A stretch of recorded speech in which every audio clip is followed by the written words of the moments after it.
वळूया पुढल्या महत्त्वाच्या बातमीकडे। पुणे पोर्शे अपघात प्रकरण आरोपीच्या बापाची आणि आजोबाची कोठडी शुक्रवारी संपणार आहे।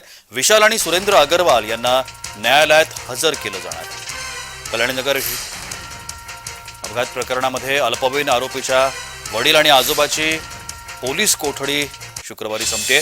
पुणे पोलिसांची गुन्हे शाखा विशाल अग्रवाल आणि सुरेंद्र अग्रवाल यांची पोलीस कोठडी वाढवून मागणार आहे। रक्त नमुन्यात फेरफार प्रकरणी अल्पवयीन आरोपीच्या आईचा शोध देखील सुरू आहे। दुपारी विशाल अग्रवाल आणि सुरेंद्र अग्रवाल यांना पुणे पोलीस कोर्टामध्ये हजर केलं जाणार आहे।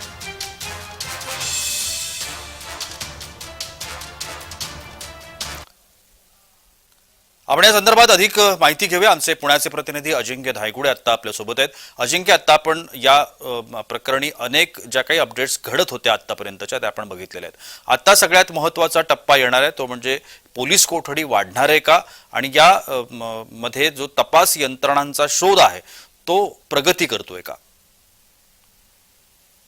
नक्कीच आज जो अल्पवयीन आरोपी आहे त्याचा आजोबा आणि वडील या दोघांची पोलीस कोठडी संपत आहे आणि आज न्यायालयात या दोघांना हजर केलं जाणार आहे।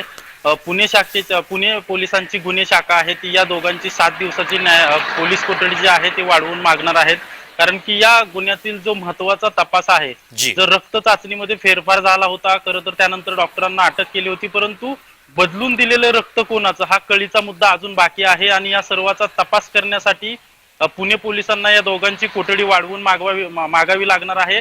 आणि न्यायालय आज या दोघांना कोठडी वाढवून देतंय की न्यायालयीन कोठडीत रवानगी करतंय हे पाहणं महत्त्वाचं असणार आहे। जो अल्पवयीन आरोपीचा जो वडील आहे त्याला सुरुवातीला अल्पवयीन मुलाला गाडी चालवायला दिली आणि त्यानंतर तो दारू पितो हे माहीत असून देखील त्याला दारू पिण्यास परवानगी दिली म्हणून त्याला अटक केली होती।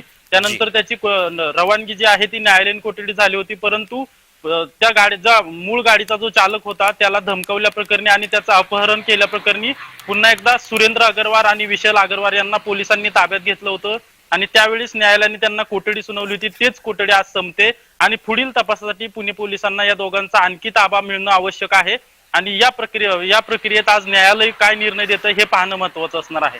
नक्कीच धन्यवाद अजिंक्य, आपण दिलेल्या या संपूर्ण विस्तृत माहितीसाठी।